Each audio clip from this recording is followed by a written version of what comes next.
So the burning question tonight is, are terrorists rehabilitatable? Wait, is rehabilitatable even a word? Hi, this is Phil Gurski, President and CEO of Borealis Threat and Risk Consulting in Russell, Canada. You're listening to Canadian Intelligence, eh?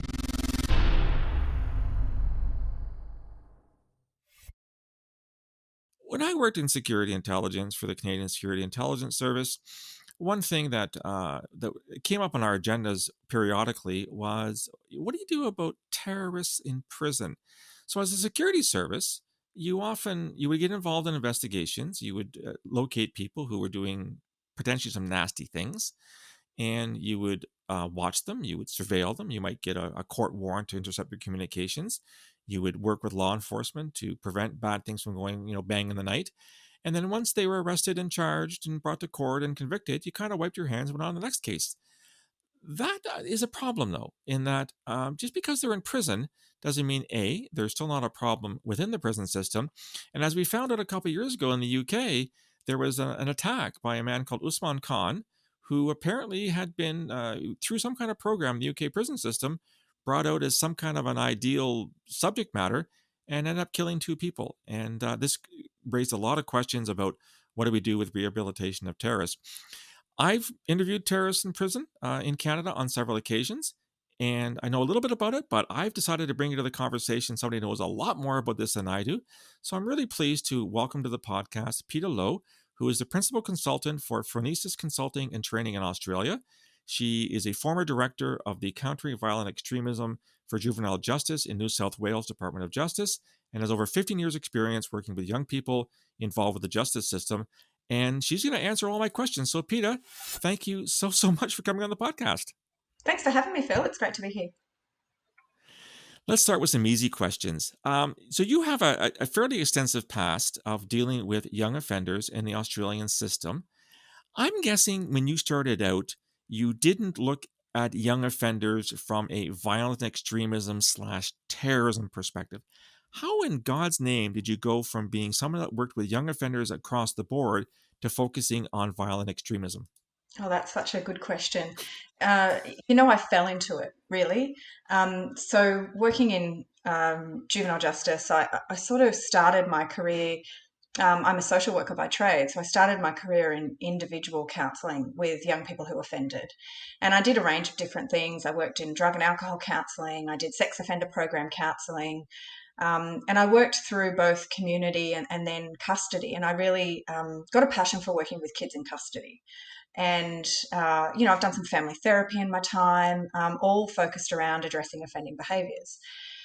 And as I sort of went through my career in custody and developed a little bit further into management and managing centres, I ended up in a role as Director of Operational Standards and Compliance with New South Wales Juvenile Justice. And essentially that role was in charge of the operations of all of the centres in the state, as well as the logistics of moving kids around to court. As part of a tiny little slice of that really big role, at the time that I took it over, was to look into this thing called CVE and figure out what to do, if anything, about the small number of terrorism-related offenders that we housed in JJ custody. So in New South Wales, at one point in time, we had 6 young people charged with terrorism offences in custody. And it was like that Pandora's box. So I started to research a little bit, talk to some people, and realised that we had to get a really good approach to this, and that no one really knew what that really good approach was. And I guess I'm just by nature a very inquisitive person, and I wanted to know more. And for me, I like a combination of formal education and experiential learning, and that's certainly what I've done throughout my career. Mm-hmm. So I did what anyone in my situation of a full-time job and 2 young children would do. I enrolled in a master's. And I started to really chip away at finding out who were the people around the world and around the country who could really help me understand what it was and what we could do. And from that, it just grew in terms of wanting to know more, wanting to understand more, and realising that in all the work that I'd done in working with offenders, it really positioned me well to understand the differences and the similarities in working with violent extremists. And I knew that some of the combination of all of those approaches was what we had to do if we were actually going to make a difference with young people. So then it became my life as it is now, Your live and breathe. story your story certainly resonates with me. There's so many people I talk about when I ask, how did you get in this? It's like, well, it wasn't by design. It kind of just fell on my lap one day. Just to set the record straight, Peter, in Australia, what is defined as a young offender? What is it? It must be an age cutoff. So I'm just trying to figure out, is it the same here in Canada? So what under Australian law, what defines a young offender? Yeah, look, that's a complicated question because we have different states who all have their own legislation around it. Of course. So, the youngest age of criminal responsibility in Australia, including under Australian federal law, which is what our terrorism offences are under, the youngest Mhm. a young person can be charged is 10. That's the 10. lowest age of criminal responsibility. Yeah, they have to prove dollar incapacits, so there's a bit of work that has to go into proving that a 10-year-old knew what they were doing was wrong. But the law allows for Yeah. a 10-year-old to be prosecuted if they can successfully prove dollar incapacits, or not. Yeah, if they can successfully prove that that child knew what they were doing. In most states in Australia, it's 14 that dollar incapacits is no longer considered, and a young person can Mhm. be criminally responsible for their behaviour, and it goes up to 18 in terms of when they will last be considered by a juvenile court. In New South Wales, there's a Mhm. small anomaly around that in that some of our legislation allows for young people up to the age of 21 to be housed in a juvenile justice facility and to be treated as though they're a juvenile. Wow. So we have a spread in New South Wales juvenile Okay. justice, at least, of young people between the ages of 14 and 21. Yeah. So as long as they commit the offence under the No, age I, of I know. 18. Okay.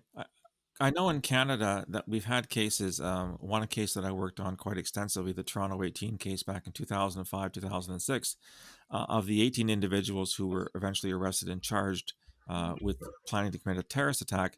Five were actually young offenders under the age of 18, and four of those were acquitted. They were seen as not having had a significant role in the terrorist plot. The fifth young offender was actually tried as an adult. So I guess the severity of the crime was such that the Mm. Crown, the prosecution in Canada, was able to actually get the court to try them as an adult. Do you have a similar provision in Australia where if something is serious enough, a young offender can be tried as an adult? No, if they're under the age of 18 at the time they commit the offence, they're tried as a juvenile. However, for serious offences, even those juveniles will go to a higher level court, so they won't be heard by a children's court. And that higher level court can make a decision that young person, once convicted, might be subject to an adult order. So they might transfer from us to an adult correction facility at 18. From 18, they can, Okay. or they may make an order that that child or young person is still vulnerable and therefore needs to stay in a juvenile justice facility. But in we don't, even though they're tried at a higher level court, they're still tried as a juvenile. So things like their name is suppressed, things like that. Yeah. Right. Right. Okay. Now, you alluded to the fact that when you started looking at, CVE, and by the way, I've talked to officials in Canberra who were running the national CVE program in Australia a Yep. couple of years ago, and we all struggled with, what is how do you define CVE? Then, of course, people started throwing the acronym PVE as, preventing rather than countering. Then there was PCVE, and it seems the acronyms were flying around, and everyone's got it's a dog breakfast of kind of things.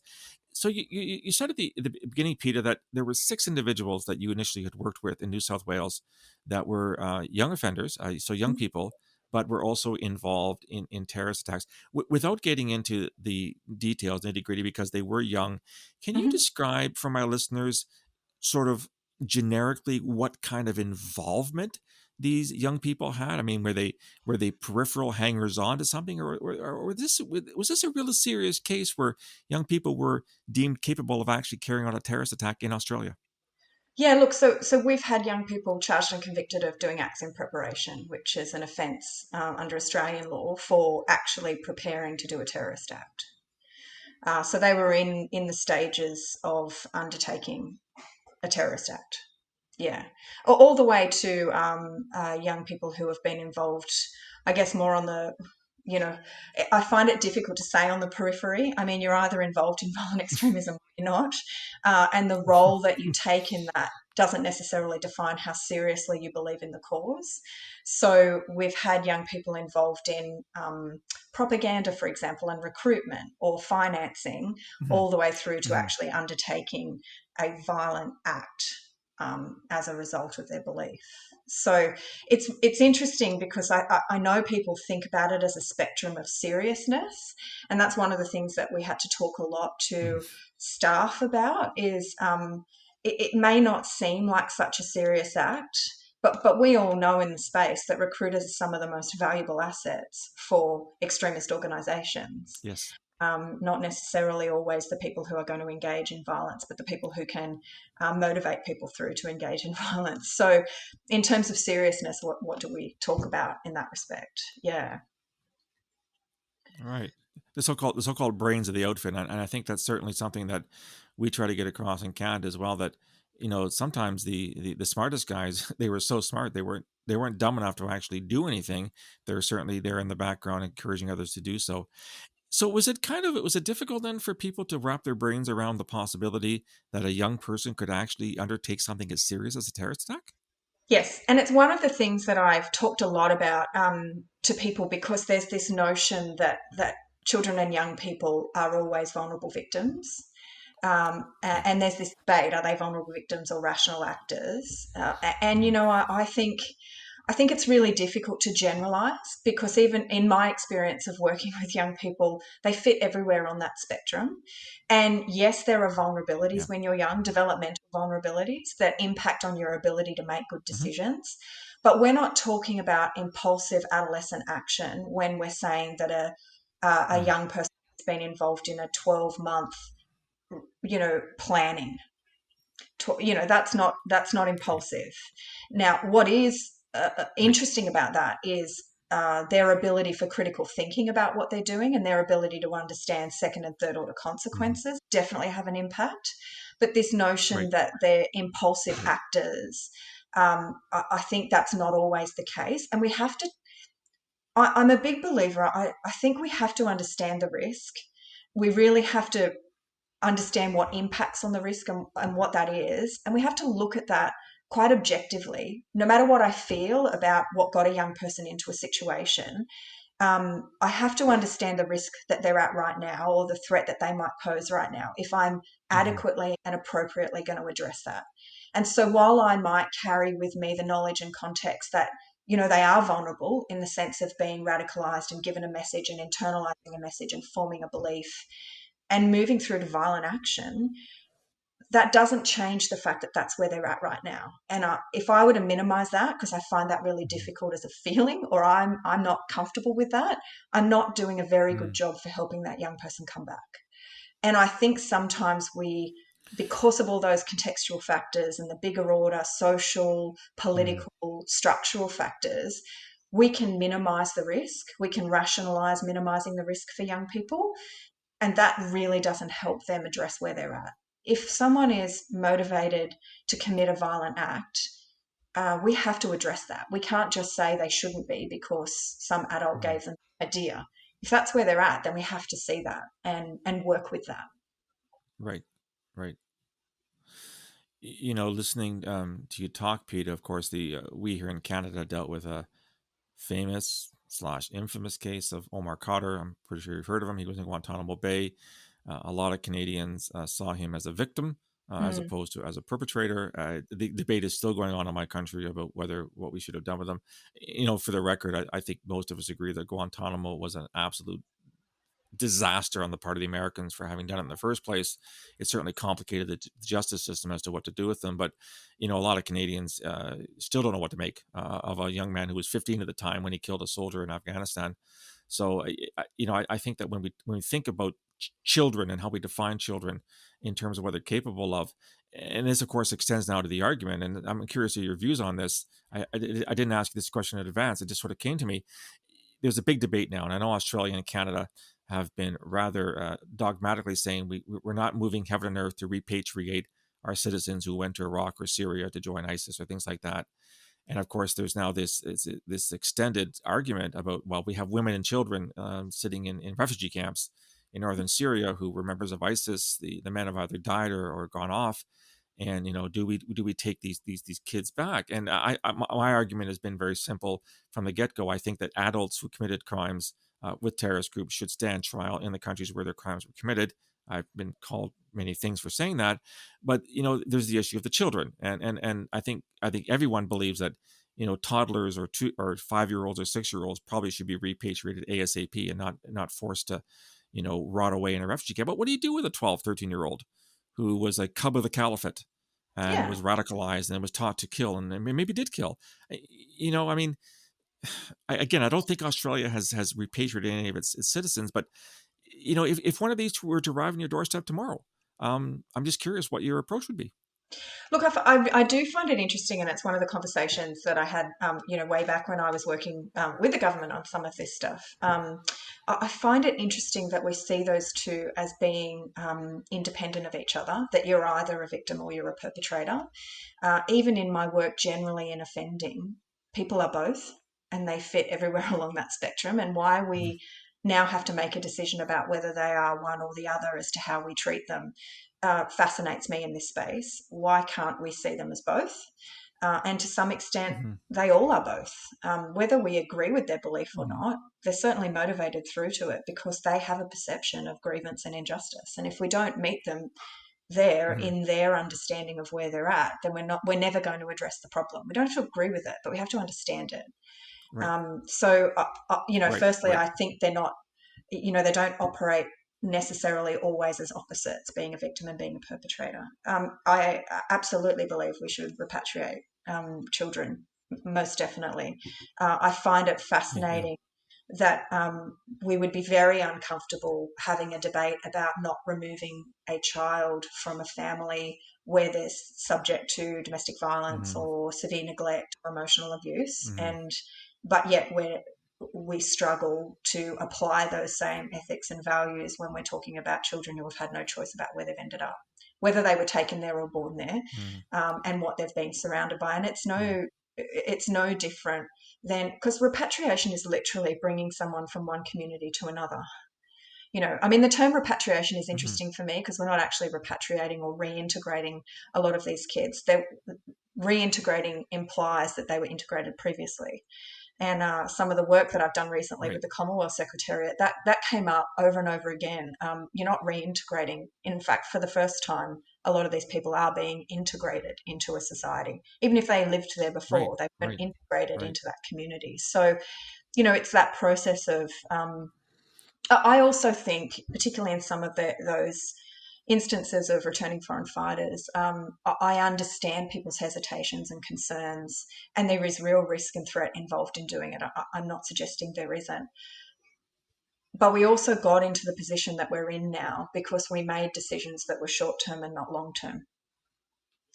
And how do we Mm-hmm. manage the Mm-hmm. impact of what not repatriating does, not just to the narratives of some of these groups, but also to the people who are looking to them for a sense of justice and, Mm-hmm. a sense of belonging. Mm-hmm. So I think we have to think about all of those things, and it's complex. And I've said it before, there is no easy answer.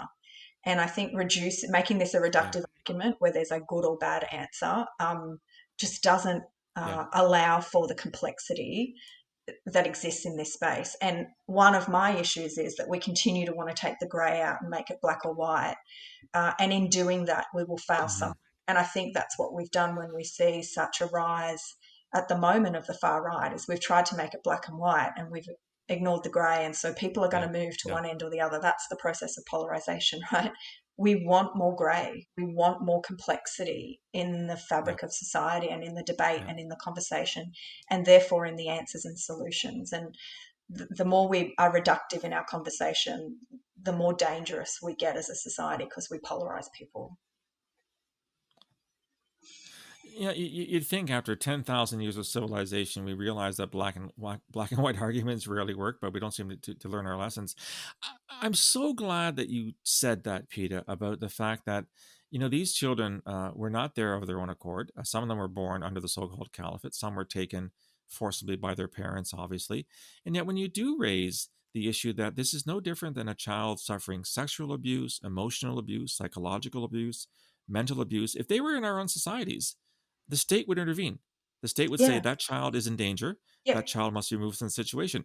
And yet, when I've suggested to people that these children should be brought, these brought home and placed either with extended family who are more than happy to embrace them because they don't want to see their nephews, grandchildren, whatever, rotting away in a camp, or in the sort of, I guess, worst case or nth degree situation, placed in state care, I'm called a monster. And I'm thinking, well, Mm, you wouldn't call me a monster if I rescued a child in Sydney or Ottawa that was being sexually abused by their father, would you?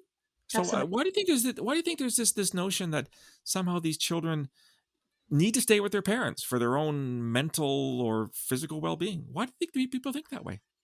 Again, I don't think that's an easy answer either. I think there's a spectrum of why people think that way. I think some of it is fear because what happens, again in the media, and I've said this before, the media have a large responsibility for how they report on this, and they like to use definitives when they talk about it, and it's not a Mhm. definitive space. Not every foreign terrorist fighter will be a home. Similarly, not every foreign terrorist fighter will reintegrate when they get home. So I think part of it Right. is if people are only receiving information from mainstream media debate, I can understand why they're worried, and I get it. You see what's happened in the UK and even in Australia. You see what's happened with Yeah. the reports of people not reintegrating, and people are worried about that. Right. And I mean that's the job of terrorism, right? It's psychological fear. We are, as a society, scared of it Right. because it impacts on our ability to feel control over our environment, and it brings uncertainty, and people don't like that. I think that there's a lot of fear involved when you start talking about violent extremism and terrorism in particular. I think there's also a level of privilege where we don't necessarily Mm. understand what happens outside of our own environment. And I think for some people, Right. if they were to see how those children are actually living in some of those camps, they could not feel the same way. And just the simple Right. fact that there's no, clean water or food. That Hmm. they're freezing a lot of the time or boiling the rest. I think even just Hmm. simple things about basic Hmm. needs. So I do, I feel like, and then there's also, fear breeds hatred, I think. And Yes. there's this real sense that they don't deserve anymore because we dislike that, which is not the same as us. And we don't understand how someone can do Mhm. something like that. Let me come up with a bit of a mea culpa here. So, I did spend 32 years in security intelligence, including 15 with CSIS, so the ASIO, Australian Security Intelligence Organization in your country. Those of us that worked in that environment weren't all that keen to support a government move to bring people home for the simple reason that while they were there, they weren't really your concern. When they're brought home, they have to be monitored for at least a period of time to determine if they do pose a threat, which Yeah. means resources, which means investigative tools, et cetera, et cetera. In your honest opinion, and I don't know if you've worked alongside of ASIO at all in your career, do you think those of us that worked in security intelligence are complicating matters by expressing our concern about returnees? I know David Mallet wrote a book. I've written a book on foreign fighters. Thomas Hagehammer's written about foreign fighters' level of risk. I've read recently that the threat of reoffense, i.e., carrying out a terrorist attack, is somewhere below 1%. Some say it's 10%. As somebody that worked in the business, anything above zero was unacceptable. Is that making things worse? Look, I'll say, in my experience, the approach to anything to do with violent extremism and terrorism has to be multidimensional and has to include different schools of thought. I 100% understand why there are varying perspectives across the varying professions involved in the space because you're looking at things through a very different lens. So Right. I think it's absolutely justifiable that if you're looking at risk and threat and how do we manage that in a context where sometimes the demand doesn't meet the resources and we know the potential consequence, of course you're going to take a far more risk-averse approach. Others in the space who aren't looking at it through the same lens look at things a little bit differently in terms of opportunity for behaviour change, in terms of the broader narrative, the broader social justice context around it. So I think all of those things have a place in the discussion and the debate, and I see value in everyone's perspective around it. That's why I think it's not a simple answer. It has to be complex. The nature of the problem is complex, and so therefore the nature of the solution needs to be as well. I think that's a really good answer, and I'm going to push you even more, Peter. I hope you don't mind. There's a lot of talk about de-radicalization. There's a lot of people that will claim that they can actually bring someone back to get them to abandon the ideologies that made them violent in the first place. I'm sure you're aware that there's a very important distinction between disengagement and de-radicalization. Disengagement, of course, is behavioral in nature. It is more readily observable because if a person stops doing something, you can actually see that.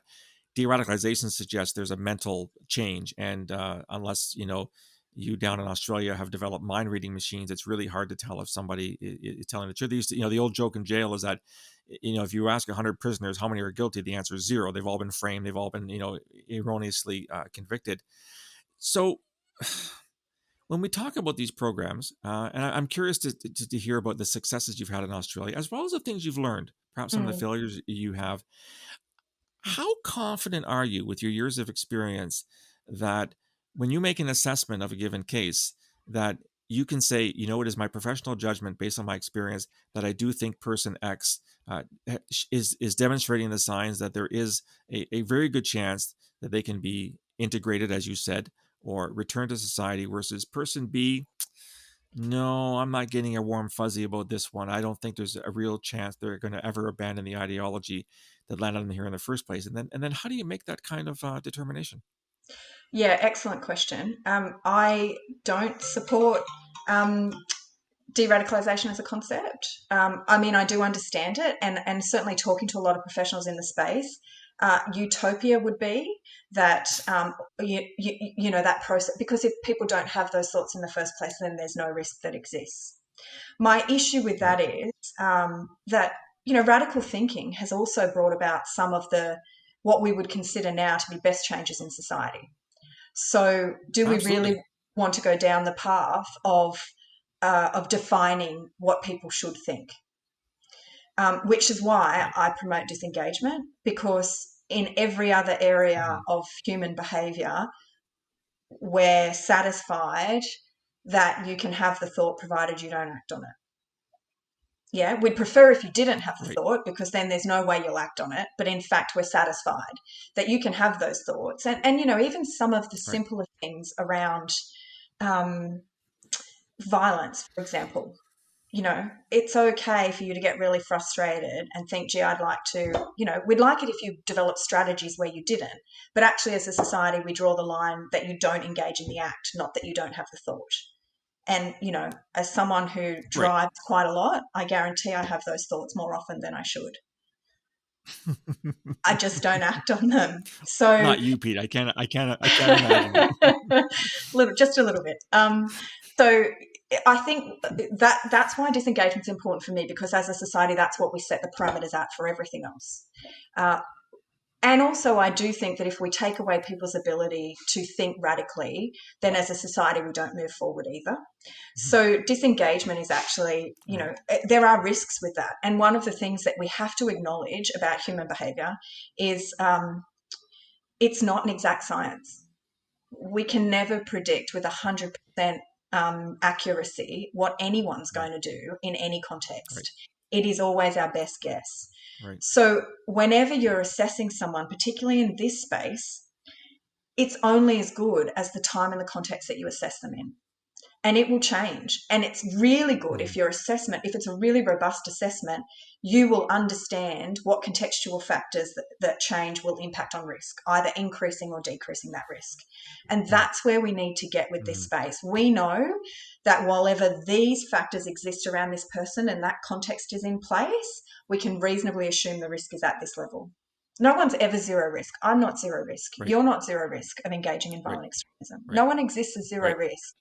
So Right. it's about how do we actually manage what those specific risks are for individuals. And this is where I don't like the idea of programming intervention. I don't like it in the offender Mm. space, and Mm. I don't like it at all in this space, because in all of the people that I've assessed and worked with, and all of the other people in the space that I've worked with, the motivating factors, while potentially similar and we can group them into themes, are specific and individual. They're very personal because we're talking about beliefs. Exactly.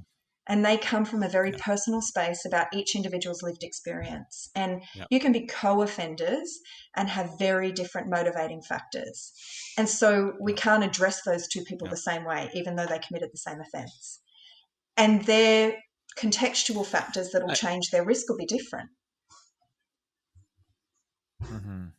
Again, you see me nodding a lot because these are things I've been saying since my very first book, The Threat from Within, back in 2015, where the process by which, and I'm not sure process is the best word, it's the word we use, Yeah. the journey someone takes to embrace radical thoughts and then radical violent thoughts as individual themselves. Yes, there are some common themes, as you said, but it seems to me that if I have my own idiosyncratic pathway where I got from A to Z, I'll have my own idiosyncratic pathway to get from Z to A. And I think it does frighten me when I see people that say, "Well, I've got the 10-step program or the 5-step program." So when something happens like the attack in the UK, Peta, a couple years ago, you must just put your head in your hands and say, "I know that what's going to happen now, because one person went through one program, and obviously the results were not stellar. We now have Yeah. 2 people dead. That's going to paint all programs with the same brush, and there will be an intense cynicism that any of these programs should exist. In other words, we should just throw away the key because these guys are never going to change anyway. In order to get the only zero risk is if they never get out. So, how do you deal with that backlash that you find when something goes badly wrong? Yeah, and it is frustrating, having been in just the offender space for such a long period of time, where we know much more and we have much more evidence around what works. We still don't have a 100% success rate with rehabilitation of offenders, with all this Mm. body of evidence and all of this which suggests what works. What I keep saying to people is there's zero appetite for risk in the space of terrorism, where we might have violent offenders or sex offenders are a great example, who get out of custody and reoffend. And there is obviously community backlash around that, and the community feels strongly that that should not happen. We don't then lock away all violent offenders or all sex offenders. We understand Right, that there are right, varying right. degrees of that offending, and if they're serious recidivist offenders, then we do need to consider those measures, and we do. We need to look at violent extremism and terrorism with that same understanding that people are on a spectrum along that. Mm. And yes, there are people who are going to reoffend. Yeah. The issue is the impact of that offending. And when I say this, I'm very cautious because my intention is just to contextualize it. Domestic violence in this country is far bigger a risk to any woman Yes. or potentially man Yes. than terrorism or violent extremism. Hmm. And we have far more deaths Yes. in the country from domestic violence than we will ever have from terrorism in Australia. But the community response when a woman dies from a domestic violent Hmm. act is nowhere near as reactive as when we Exactly. have Yeah. these, Yeah. um, Yeah. even arrests of someone. And what concerns me, I Mm. guess, about that, I understand it from one perspective, but what concerns me about it in other ways is then we look at the risk as there is no hope. My problem with that is Yeah. how do you ever then engage someone in an intervention when they Hmm. reasonably know no one believes they're going to change? No one believes there's any Yeah. possibility for Yeah. change. And whenever we do Mm, that to someone, whenever we mm. say to a human, there's absolutely no way you're going to change, what then incentive is there for them to do that? None. None. You Yeah. lose the ability Exactly. to engage with them at all. You know, exactly. Again, you raise a really good point that terrorism sells. It sells headlines. It sells panic. And yet, our two countries, Australia and Canada, yes, we've had successful attacks. Yes, people have died. Yep. But as I just wrote on my recent book, in 153 years of our existence as a nation, we've had maybe 20 deaths from terrorism in Canada. Whereas how many deaths have there been from domestic assault or whatever? The attention is disproportionately on terrorism because of the effect terrorism has. It's a threat against your democracy, it's a threat against your way of life, whereas domestic assault is not, despite the fact that domestic assault is 1,000 times bigger in Canada and Australia. And I don't know how you are going to change that. It seems it's just a perception. Terrorism scares people in ways that domestic assault does not, in the sense that, um, you know, and I'm not trying to dismiss domestic assault by any stretch of the imagination, but it happens, oh, in that family, it doesn't affect me personally. Whereas if I'm walking down, a main street in Sydney or Toronto and a bomb goes off, well, that I could be in the wrong place at the wrong time. Whereas you can't be in the wrong place at the wrong time for a domestic assault. It doesn't work that way. Maybe that explains why people are so acceptant, or accept rather levels of domestic assault, which we never accept for terrorism. Yeah, look, and I do think, to some extent, I think there's also the indiscriminate nature of it. So it's not like there's anything really you can do to control those external factors that might impact on whether you're a victim of terrorism. It's not like Yeah, it's not like you're making any decisions, or there's any real control you have over that. It's a place and time event, and it's indiscriminate. You don't even have to have done yeah, anything. But I do yeah, also think, then I think about that and I go, yeah, but that's the same as, car accidents, motor vehicle accidents. You can be doing the exact right yeah, thing, abiding by all the laws, and someone come in the other direction, and many more people die of motor vehicle accidents. So I do go back yeah, to the nature and yeah, intent of terrorism is fear. It is to bring about fear. And I think it does that in a way yeah, that those other events don't, because they're not designed to do that. They don't, motor vehicle accident, people don't set out to intend to cause fear in that respect. And I think that has a lot to right, do with it. And right, so it's like an anxious person being anxious about being anxious. There becomes this real fear in the population because there's a fear of terrorism. And I think, part of what we have to do in the space is really break that down and help people to understand hmm, um, that and you do see it after attacks, that we'll stand together and that we'll still be a community, and that you won't scare us yeah, out of our way of life. But I think also right, we're very mindful of having the conversation. It's one of the things that I say all the time around sort of counter narrative work, and a lot of the work that goes on around removing posts and taking down content, which I have zero issue with, as long as we then have other avenues for those conversations. So where do we actually get to talk yes, about?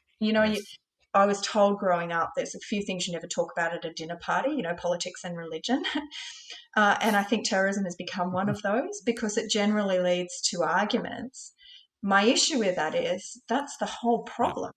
If we can't have these conversations yeah, and sophisticated, nuanced conversations where people have differing points of view and differing opinions, if we just shut that down all the time, people are going to want to have that conversation. They're going to want that answer. They're going to go somewhere for it. And at the moment, young people are going online for it because they can't have it at school. yeah, If they get flagged, they yeah, can't have it. They can't have it in public.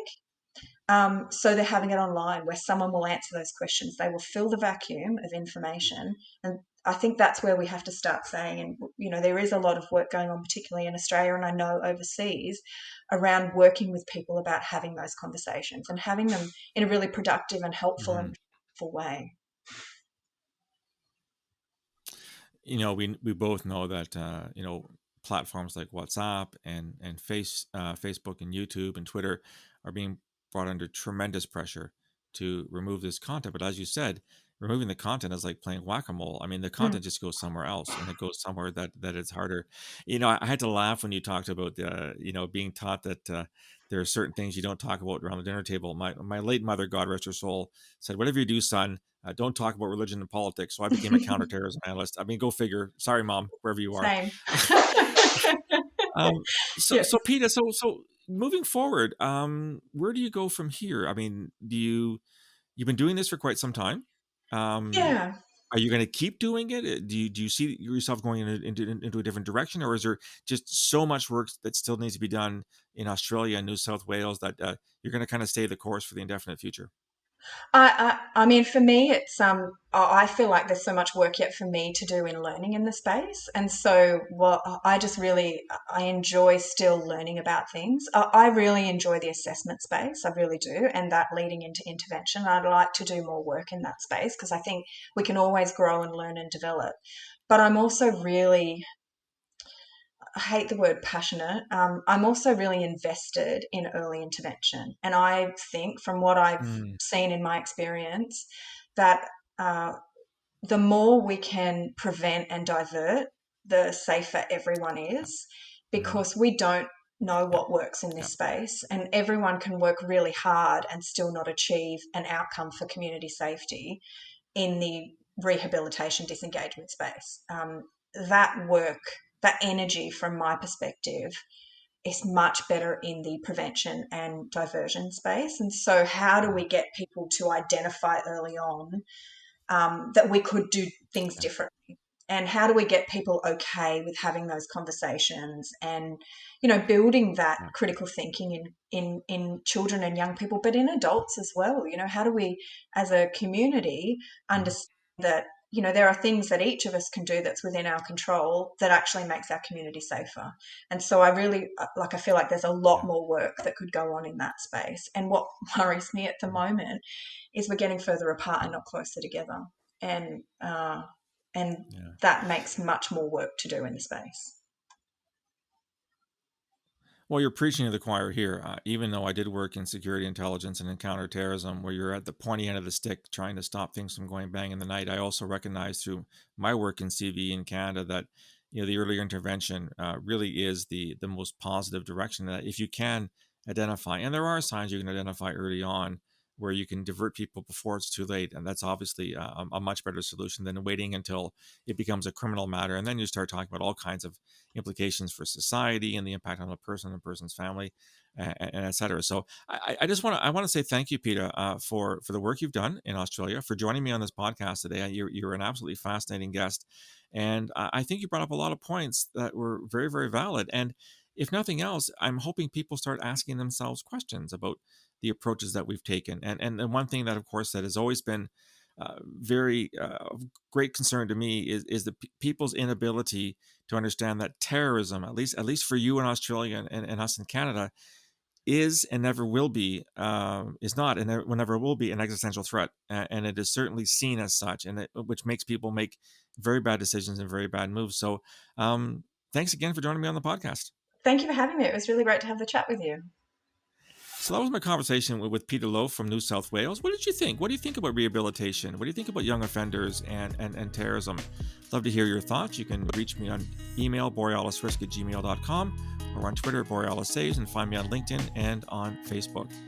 If you like the content, want to subscribe, go to the website, borealisthreatandrisk.com. Put your email address in, you'll get a free daily digest, all the podcasts such as these, blogs, etc. You'll also find a link there for my new book, The Peaceable Kingdom, A History of Terrorism Canada from Confederation to the Present, which I self-publish. You'll have to get it off my website. Love to hear your feedback. I'll talk to you again soon. Until then, stay safe.